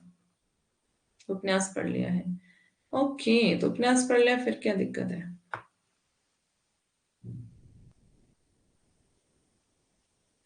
अच्छा, परीक्षा गुरु की मूवी, ओके ओके। अच्छा, इस पर मूवी है बनी? ओके, तो मूवी बनी है तब तो इजी हो जाएगा देखने के लिए ना। इस कठिन परिस्थिति में ब्रजकिशोर, जो एक वकील है, उसकी मदद करता है और उसकी खोई हुई संपत्ति उसे वापस दिलाता है। इतना ही नहीं, मदन मोहन को ब्रजकिशोर सही उपदेश देकर उसे अपनी गलतियों का एहसास भी दिलाते हैं। लाला मदन मोहन ऐसी व्यापार महाजनी संस्कृति के प्रतीक हैं जो सामंतवादी प्रवृत्ति से जकड़े हुए हैं। इसी कारण उपन्यास का वातावरण व्यवसायिक है। व्यापार तथा देश काल का घनिष्ठ संबंध है। ब्रजकिशोर मदन मोहन के व्यवसाय से संबंधित प्रश्न पूछता है। बाबू बैजनाथ के चरित्र में लेखक स्वच्छंदता से अपना निर्वाह करने के लिए देश दशा के अनुसार जीविका करने की रीति और धन कमाने की विधा को समझाता है।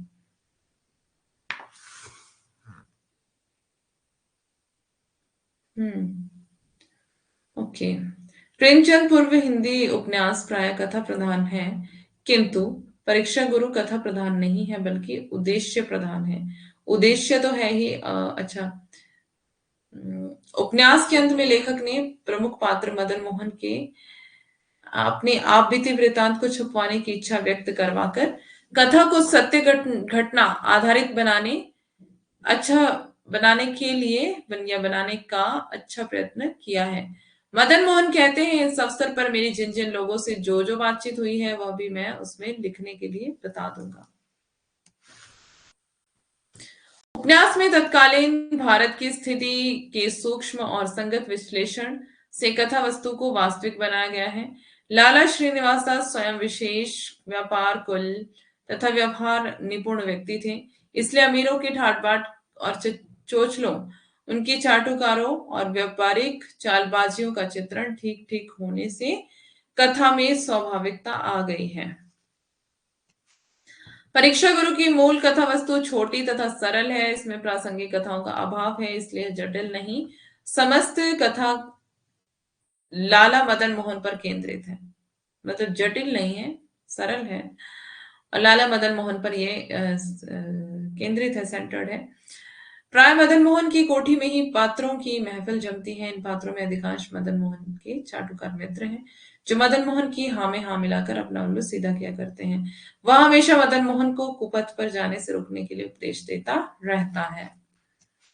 मदन मोहन के स्वार्थी चाटुकार मित्रों की ब्रज किशोर से नहीं बनती। वे मदन मोहन से अपने स्वार्थों की पूर्ति में ब्रज किशोर के सत उपदेशों को विशेष बाधा समझते हैं। इस सज्जन मित्र को हटाने के लिए इसकी पीठ पीछे लाला मदन मोहन से बुराई करते हैं और अनुचित कुकर्मों में हमेशा उसकी बात काटते ही रहते हैं। फलस्वरूप मदन मोहन के मित्रों की मंडली सदैव वाद विवाद के अखाड़े का रूप ले लेती है। लेखक ने उपन्यास के माध्यम से तत्कालीन देश दशा पर अपनी प्रतिक्रियाएं व्यक्त की हैं। उदाहरणतया प्रबंध प्रकरण में चाटुकार मित्रों द्वारा मदन मोहन को म्यूनिसिपैलिटी का मेंबर बनाने की बातें होती हैं। ब्रज किशोर मदन मोहन को ऐसे पद के लिए अयोग्य मानकर यह समझाते हैं कि जिसे अपने घर के प्रबंध की रीति नहीं आती, वह नगर का प्रबंध कैसे करेगा। इसी के आधार पर ही सज्जनता प्रकरण में लेखक उन मित्रों की निंदा करते हैं जो सज्जनता का ढोंग करते हैं। इसी प्रकार कुछ प्रकरणों में बहस की भांति लेखक बहुत ही आदर्श कर उदाहरण देता है।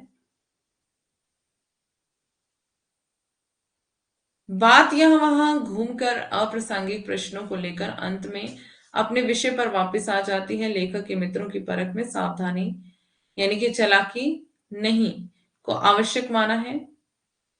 इसी कारण से मतलब सावधानी है लेकिन चालाकी नहीं है, उसमें अलर्ट होना है, अलर्ट रहना है, मतलब उसी को आवश्यक माना है कि बी केयरफुल कि कोई आपको कहीं आप फंस ना जाओ। इसी प्रकरण में बात ईश्वर की फलदेयता पर पहुंचती है। ईश्वर के कर्म के अनुसार फल देने पर शंकाएं की जाती हैं। यहाँ ईश्वर पर अविश्वास का प्रश्न भी उठता है। देश की उन्नति अवनति का आधार वहां के निवासियों की प्रकृति पर है। जिस देश के मनुष्य सावधान तथा उपयोगी होते हैं, उनकी उन्नति होती जाती है। ईश्वर की फलदेयता का सूत्र भी यही है। यदि व्यक्ति सच्ची लगन से अपना कर्म करेगा तो निश्चय ही उसे उसका फल मिलेगा। उपन्यास के अंतिम प्रकरण सुख की परम अवधि में हिंदुस्तान की उन्नति अवनति से होते हुए प्रकरण का अंतिम प्रश्न वापस सावधानी पर लौट आता है। इस प्रकार उपन्यास में घटनाएं बहुत कम है, अतः इसका विकास अपने ढंग का है। पाठकों की शिक्षा तथा उपन्यास के व्यवसायिक वातावरण के अनुकूल श्रीनिवास दास ने परीक्षा गुरु में देश काल के समावेश को आवश्यक समझा है, वैसा सफलतापूर्वक चित्रण करते हैं तथा यह उपन्यास समय सजग प्रतीत होता है। श्रीनिवास दास ने चरित्र चित्रण की आधुनिक पद्धति का भी आरंभ किया है। उपन्यास में ब्रजकिशोर द्वारा निम्नलिखित प्रकार से व्यवहार किया गया है। इतिहास और वर्तमान की दशा दिखाकर भले बुरे कर्मों से अपने मित्र को अवगत कराना, कुसंगति से मित्र को बचाना, उपदेश की बजाय अच्छे चाल चलन से मित्र को प्रभावित करना, चापलूसों के बीच में भी अपनी बात स्पष्ट रखना, चाहे वह कितनी भी कटु हो, बुरी से बुरी परिस्थिति में मित्र का साथ ना छोड़ना। परीक्षा गुरु कथानक के रूप में आदर्शवादी उपन्यास है। यहाँ बदलते हुए भारतीय समाज का यथार्थ परिचय दिया गया है। किस प्रकार कंपनी के शासन में आग जब तथाकथित धनवान पश्चिम की चकाचौंध के प्रति आकर्षित हो रहे हैं और अपनी जड़ों से कट रहे थे। यह बड़ी ही विशिष्ट बात रही है कि हिंदी के प्रथम उपन्यासकार ने सामाजिक क्षेत्र में उपलब्ध सामग्री का पर्याप्त उपयोग किया। यहाँ यथार्थ आदर्श का समन्वय चाहे ना हो, पर दोनों के सामंजस्य का प्रयास अवश्य मिलता है। क्यों, आपको मैं थकी भी लग रही हूँ क्या? चतुर मनुष्य को जितने खर्च से अच्छी प्रतिष्ठा अथवा धन मिल सकता है, मूर्ख को उससे अधिक खर्चने पर भी कुछ नहीं मिलता। नामुनासिब काम करके कोई नुकसान से नहीं बच सकता। धनी दरिद्री सकल जन है जगत के अधीन, चहत धनी विवश, कछु तास्ते अति दीन। अप्राप्ति के दीनन में मैं खर्च होत अविचार, घर आवत है पाहुनो, वणिज न लाभ लगार। हमें आगे आपकी बहुत जरूरत है। अच्छा जी। सहबासी बस होत नृप गुण कुल रीति, विहाय नृप युवती अरु, तरुलता मिलत प्राय संग पाए। इच्छा करने से लाभासो, सॉरी, इच्छा करने से लाभ सो, कबहू न पुरही आशा, जैसे पावक धृत मिले बहुविधि करत प्रकाशा। धर्म अर्थ शुभ कहत को काम, अर्थ कही आन कहत धर्म को, अर्थ को तिन्हु मिल शुभ जान। से सब भूतन को तत्व लख, कर्म योग पहचान। मनुजन के यत्न ही लख ही सो पंडित गुणवान। एक साधे सब सधे, सब साधे सब जाहि, जो गही सी चै मूल को, फूले फले अधाही। कबीर का कथन है। पहुनो मेहमान। किसका अर्थ बताऊं?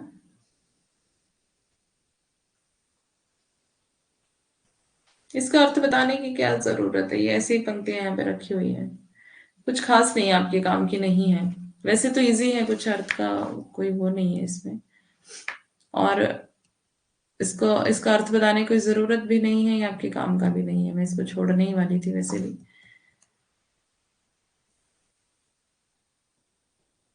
ये कहानी का ही बताया हुआ है, ठीक है।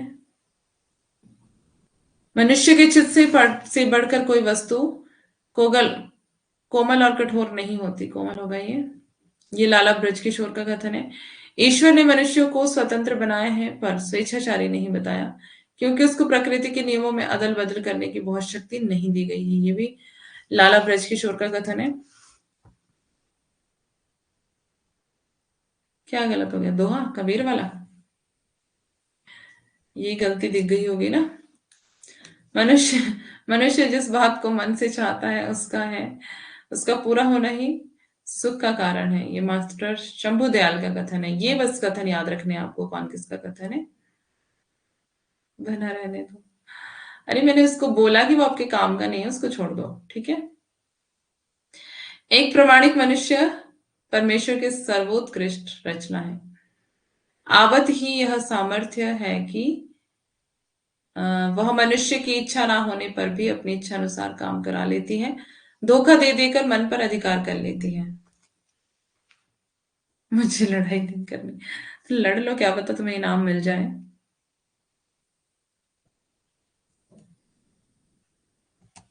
क्या पता इनाम मिल जाए तुम्हें, है ना।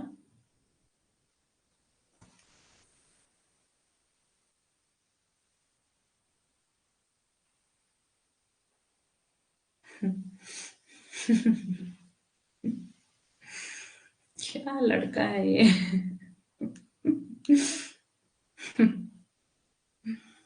चलो थोड़ा सा पढ़ के मैं एंड कर दूंगी क्लास में।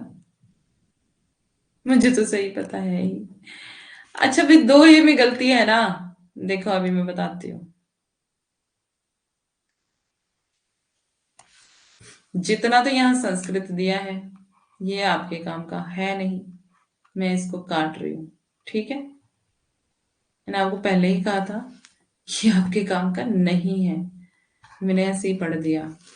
ओके, अब कर लो क्या करना है, ठीक है।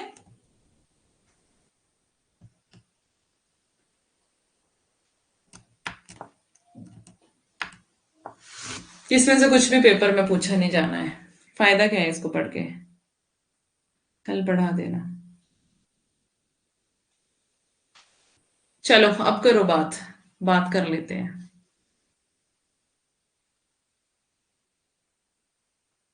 कौन बात कर रहा था अभी, जिसको बहुत जरूरत थी? गोदान को कल पढ़ लेंगे, ठीक है। अब मैं अभी छोड़ रही हूँ, मेरी आंखों में स्वेलिंग हो गई है, शायद मैंने दवाई ज्यादा ही हार्ड खा ली थी। कल सर्वाइकल पेन, बॉडी पेन बहुत हो रहा था रात को।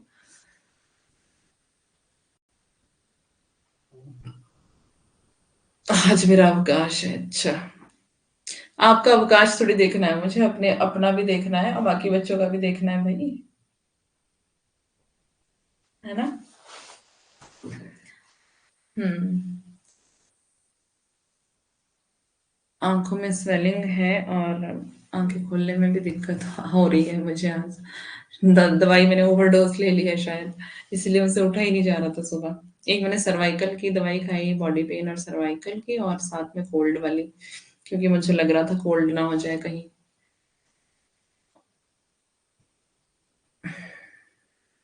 हम्म। ध्यान रखना भी जरूरी है, एग्जाम टाइम है भाई, मेरा भी एग्जाम टाइम, आपका भी है, दोनों का बर्डन मेरे ऊपर है।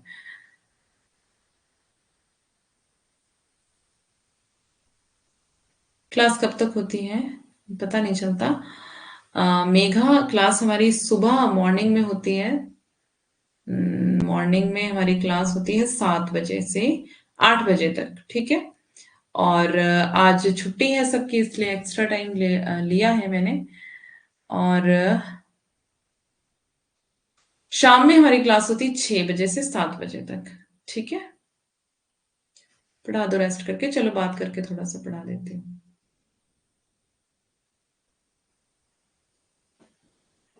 अच्छा, क्या कह रहे थे? तो मुझे लड़ाई नहीं करनी है।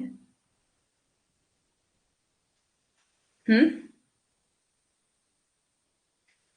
मैंने आपको बताया तो था, एसएससी ट्रांसलेटर वाला। शाम को नहीं पढ़ा पाऊंगी मैं, मुझे जाना है कहीं, तो शाम को मैं लेट आऊंगी।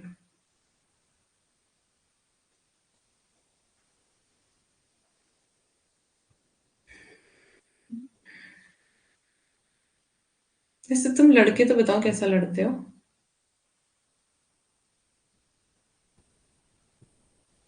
स्कूल रहता है, मॉर्निंग की क्लास ज्वाइन नहीं कर पाती, कोई बात नहीं।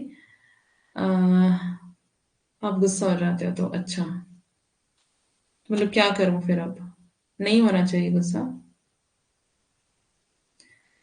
मेघा, कोई बात नहीं, रिकॉर्डेड क्लासेस का ऑप्शन है हमारे पास, है ना? तो टेंशन लेने की कोई जरूरत नहीं है। रिकॉर्डेड क्लासेस आप देख सकते हो। अच्छा, मतलब कुछ भी बोलो, मुझे गुस्सा नहीं होना चाहिए, ये मतलब है?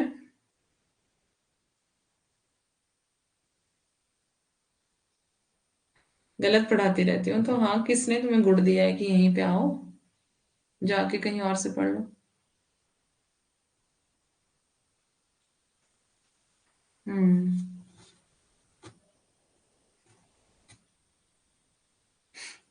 कौन कह रहा है मुझसे पढ़ो? जाओ कहीं और से पढ़ लो भाई, जहां से तुम्हें सही लगता है। क्यों? दोहे का एक एक मात्रा गलत हो जाती है, उसके पीछे तुम लड़ना शुरू कर देते हो, कोई बात होती है? और कहीं अच्छा नहीं लगता तो मतलब पढ़ाई छोड़ दो फिर तुम।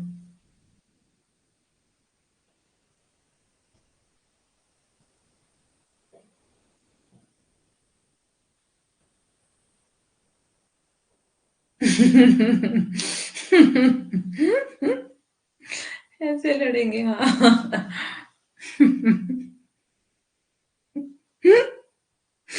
हम वो कह रहे हैं कि मुझे आपसे नहीं पढ़ना है, आप गलत पढ़ाते हो। तो बाद में कहता है कि और कहीं अच्छा भी नहीं लगता।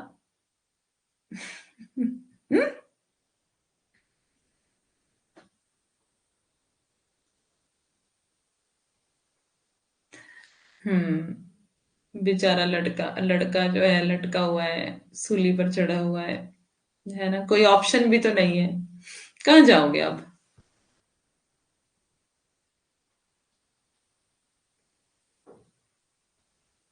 प्रैक्टिकल करके दिखा रहे हैं, हाँ।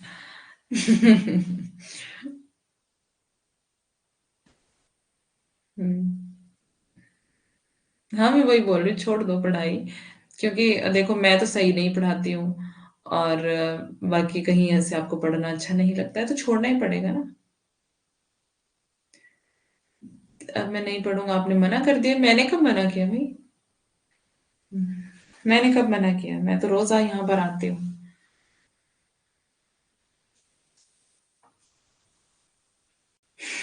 मैं क्यों मना करूंगी भला, मेरा तो काम ही ये है। तो क्लास में मत आओ। आना है तो अपने लिए आओगे ना। आज्ञाकारी, हाँ।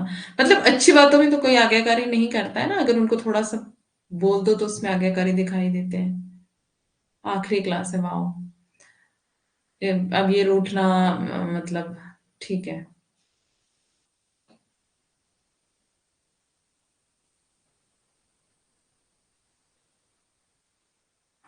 क्या ज्वाइन कर लेंगे? अंकिता ने कुछ ज्वाइन करने के लिए कहा है क्या? हम्म,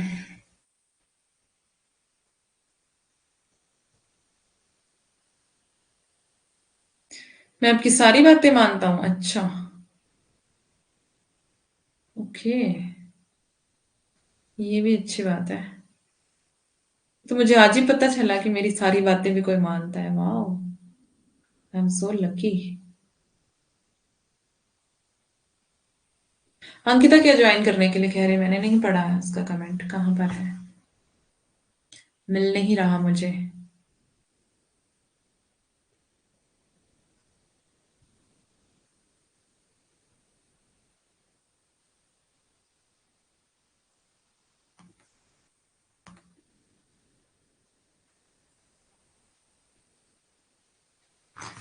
हाँ चलो, कोई ना, टेलीग्राम ग्रुप ज्वाइन कर लेना सभी, और देखते हैं एक दिन वहां पर ही रख लेंगे। सेशन रख लेंगे, अगर बातचीत आपने करनी है आपस में तो परमिशन लेना पड़ेगा मुझे। अच्छा, रोज की क्लास टाइम का प्रॉब्लम, ओके। कोई बात नहीं। रोज की क्लास का टाइम टेबल अभी मैं बता देती हूँ आपको। तो अच्छा, यहाँ पर भी कुछ गलती थी ना? फिर ये लड़का कहता आप गलत पढ़ाते हो।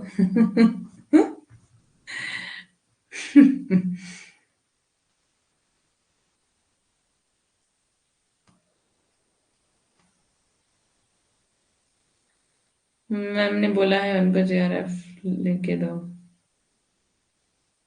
हाँ। अच्छा, यहाँ पर भी कुछ गलती थी।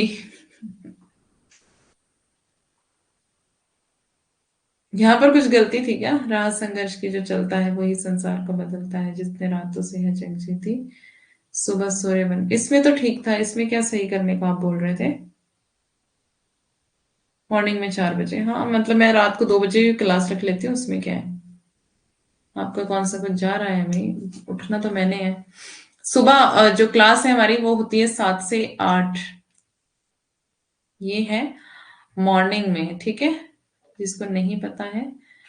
और 6 से 7 ये इवनिंग में है। तो ये देख लेना।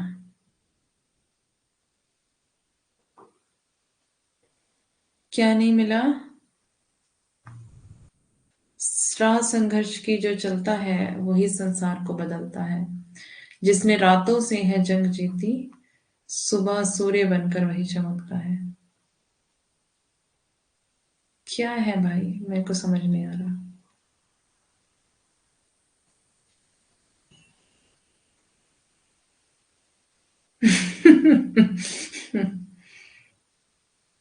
चमकता की जगह निकलता कर दो। चलो, आज अब तो मुझे पढ़ना शुरू करना पड़ेगा ना। लो, ठीक है। खुश?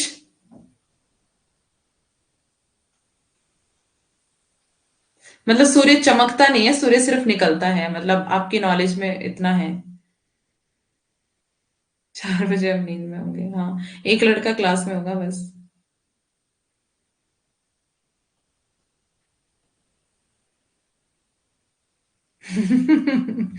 अब अच्छा लगा। मतलब सूर्य सिर्फ निकलता है, चमकने का उसको कोई अधिकार नहीं है, है ना?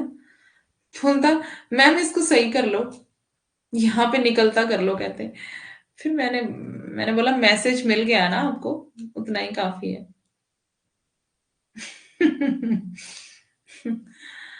हाँ, मतलब मेरा मेन मोटिव तो यही है कि आपको एक मैसेज मिल जाए। अब उसमें भी गलती निकाल रहा है लड़का ये। निकलेगा तभी चमकेगा, हद है भाई।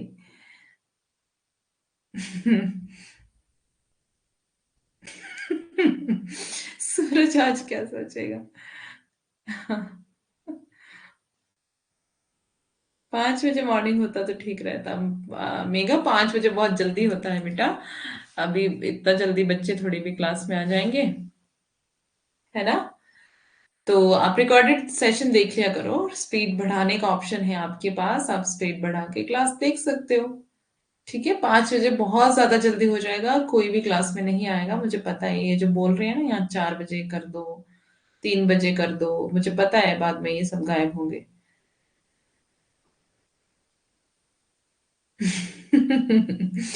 शर्मा के निकलना बंद कर देगा। आज की क्लास बहुत प्यारी लगी, अच्छा शुक्रिया।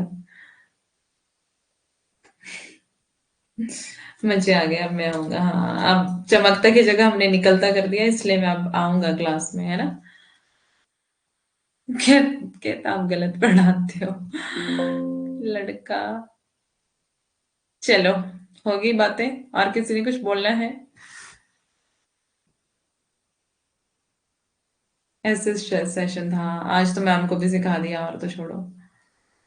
गॉड गुड प्रॉमिस और गॉड प्रॉमिस।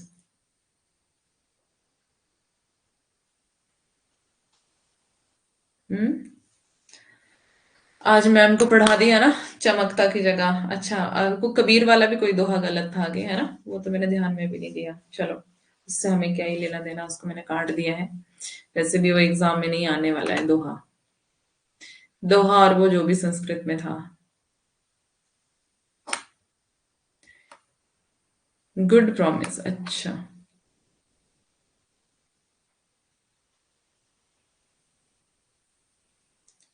फॉर्म आ गए हैं, फॉर्म आ गए हैं। मेगा फॉर्म आ गए हैं। ठीक है, कल ही आए हैं फॉर्म। और फॉर्म भरना शुरू हो गए हैं। तो भर लेना जल्दी, ठीक है? 28 अक्टूबर लास्ट डेट है। तो फॉर्म सभी भर लेना।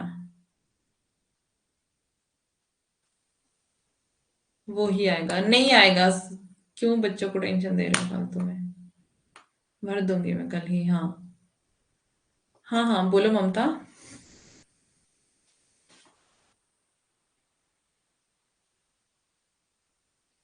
जल्दी भर देना सारे बच्चे फॉर्म, ठीक है? और सत्य प्रकाश फॉर्म भर देना। ओके। जून की तैयारी मत करो, अभी करके दिखाना है। अगर अभी नहीं तो फिर कभी नहीं। ठीक है, वक्त हाथ से निकलने नहीं देना चाहिए, बार बार नहीं आता है टाइम। नहीं होगा वो अलग बात है, लेकिन कोशिश अपने अपनी तरफ से जरूरी है। ठीक है।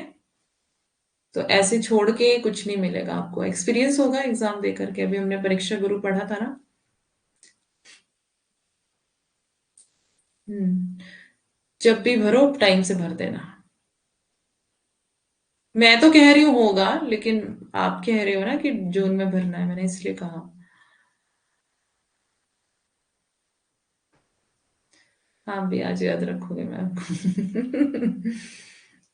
मैं ना बोलूं? अच्छा। हाँ जी, मेरे बोलने से वैसे ही सच में फर्क पड़ता है। तो उपन्यास में क्या क्या याद करना है? बहुत सारा, इतना तो याद नहीं रहेगा माइंड में। अच्छा।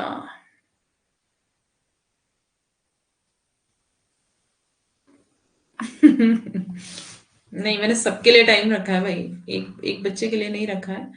बिल्कुल भी ऐसा मत सोचना, आप सबके लिए ये। मैंने आपको पहले ही कह दिया था, जो बातें कर रहे हैं उनको 5 मिनट लास्ट में दूंगी मैं एक्स्ट्रा।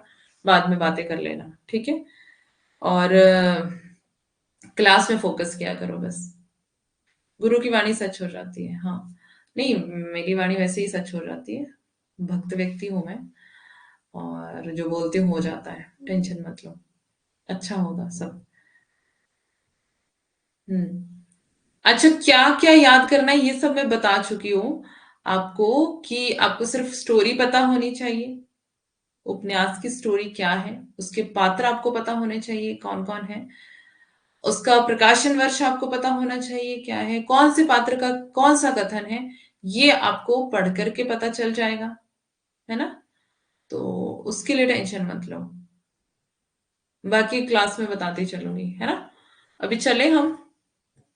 और किसी को कुछ कहना है, किसी की कोई बात रह गई हो, कोई अधूरी बात रह गई हो, किसी की ख्वाहिश रह गई हो, मतलब कि बोलने की कुछ। सारे उपन्यास को मूवी नहीं है ना। देखो, गोदान की आपको मूवी मिल जाएगी। गोदान तो मूवी से ही हो जाएगा, बाकी थोड़ा बहुत पढ़ लेना, स्टोरी को देख लेना एक बार। स्टोरी वैसे उसमें पता चल जाएगी मूवी में। बहुत अच्छा दिया है उसमें, और पात्र भी उसमें आपको पता चल जाएंगे। बाकी थोड़े एक्स्ट्रा पात्र हैं जो मूवी में नहीं दिए हुए हैं, वो आपको ऐसे ही पढ़ने पड़ेंगे साइड बाय साइड। अपने लिए कभी नहीं होती। ओके, कोई बात नहीं। सब अच्छा होगा, टेंशन मत लो। हम्म। कुछ नहीं रहा। अच्छा, कोई ख्वाहिश अधूरी नहीं है। ओके, ये अच्छी बात है। टेंशन मत लो। गोदान वाली मूवी मिल जाएगी। कौन सी कहा आपने? परीक्षा गुरु। और बाकी बहुत ज्यादा टफ नहीं है उपन्यास। और मैला अंचल उपन्यास में मत देखना कोई भी, क्योंकि उसमें बहुत सारी फेक स्टोरीज भी देखी थी मैंने। और उसको, मतलब उसको मत देखना। मैलांचल को, मैलांचल की स्टोरी वैसे ही पढ़ लेना। वैसे आपने पढ़ी भी होगी, एमए में थी वो। मतलब मुझे तो थी एमए में, आपका नहीं मुझे पता है। अधूरी बस एक ही ख्वाहिश है, वी वांट जेआरएफ। यस, ये बहुत अच्छी बात है। जेआरएफ की तैयारी सभी करो, और जेआरएफ लेकर के आओ इस बार, है ना? तो अपने आप को, मतलब थोड़ा सा डेडिकेट करो जेआरएफ के लिए। गोदान, परीक्षा गुरु और तमस भी है। ओके, तमस भी है। तमस का भी लिंक सेंड कर देना ग्रुप में, तो बच्चों को पता चल जाएगा। और इसके अलावा, अगर तमस है, तमस से एक अच्छा, बहुत अच्छा उपन्यास है। उसमें थोड़ा सा कंफ्यूजन रहता है पात्रों को लेकर के। तो अगर मूवी है तो मूवी से वो क्लियर हो जाएगा। क्योंकि मूवीज अगर हमें मिल जाती हैं तो वो बहुत अच्छी बात है। क्योंकि उससे जो इमेज है वो माइंड में स्टोर हो जाती है, क्योंकि मूवीज जल्दी याद हो जाती है ना हमें। तो कर लो ना। कोड तो पता ही है, दूसरों को तो बताते ही हो। तब कहते हो कि आप मेरे से लड़ते हो, आप गुस्सा करते हो। एमए में पढ़ी हूँ मैलांचल। ओके। हाँ, चलो। नहीं लेना, नहीं लेना तो मतलब हम क्या कर सकते हैं भाई। यूट्यूब पे आएंगे हम नवंबर में, 1 नवंबर से 3 दिन। तो मिल लिया करना वहां पर, है ना? पैसे नहीं है, झूठे। कहाँ जाता है इतना पैसा भाई? पढ़ाते हो आप इतना। पैसे मैं दे दूँ तो मुझे सबके देने पड़ेंगे ना। मैं पार्शियलिटी थोड़ी कर सकती हूँ बाकी बच्चों के साथ। हम्म। तब तो सभी का कोर्स खत्म होने वाला होगा, फिर तो मुझे सबको देने पड़ेंगे ना पैसे। 2,000 मिलते हैं, तो 2,000 में तो कोर्स आ ही जाएगा आपका। नहीं आएगा क्या?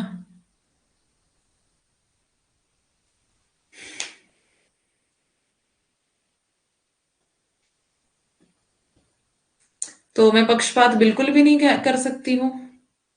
खाऊंगा क्या? अच्छा, मतलब सारी बीवी बच्चों का सारा बोझ आपके ऊपर है ना। खिलाना भी तो पड़ेगा, खाने की क्या है। यूट्यूब दर्शन मिलेंगे लाइव आपको। हाँ, यूट्यूब लाइव दर्शन नवंबर में, वो भी 3 दिन, डेली नहीं। ठीक है। हाँ, पहले अपने स्टूडेंट्स को दो। हाँ, अंकिता मांगो जरा, आप मांगो अपने लिए। मैम दे दो पैसे। अच्छा, होशियार लड़का। क्लास के लिए ले रहा है, अच्छा। ओके, तो बाकी बच्चे भी तो क्लास के लिए ही मांगेंगे ना। वो कौन सा पिज्जा खाने के लिए मांग रहे हैं? मतलब मांगेंगे, कोई मांग तो नहीं रहा है वैसे। कह रही हूँ कि पक्षपात। चलो, बहुत बातें हो गई, चलते हैं अब।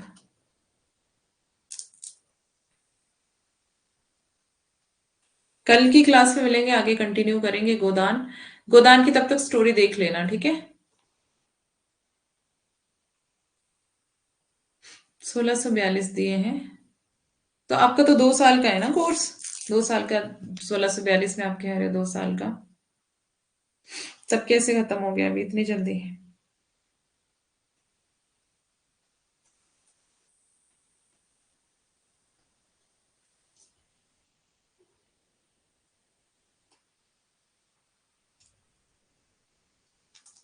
1 साल का दोनों पेपर? तब कैसे खत्म हो जाएगा? दूसरा पेपर तो आपने अभी ज्वाइन किया होगा, पहले तो किया नहीं, मुझे पता है, पहले तो आप पढ़ते ही नहीं थे दूसरा पेपर।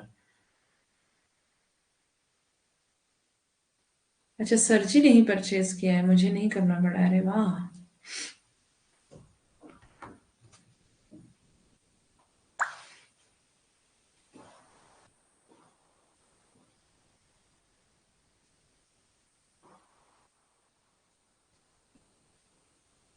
ओके, तब तो अच्छा है। ऐसे सर आपको मिले तब तो बड़ी बड़ी अच्छी बात है। पहले से ही पढ़ता हूँ। अच्छा, फिर मेरा, फिर आप झूठ बोल रहे थे मतलब? ओके, ये अच्छी बात नहीं है झूठ बोलना, चलो कोई बात नहीं। Anjali, thank you so much ma'am. Very nice class, thank you Anjali. चलो अब सब चलते हैं। अब आप दे दो। अच्छा, और कुछ? Second paper? सिर्फ सेकंड पेपर लेना है आपको अभी?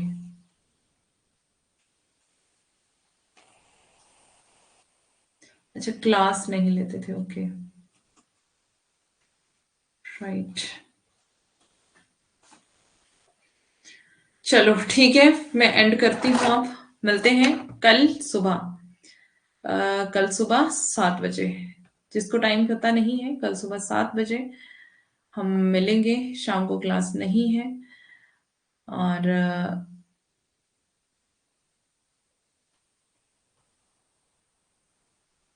ठीक है, bye, take care, have a nice day.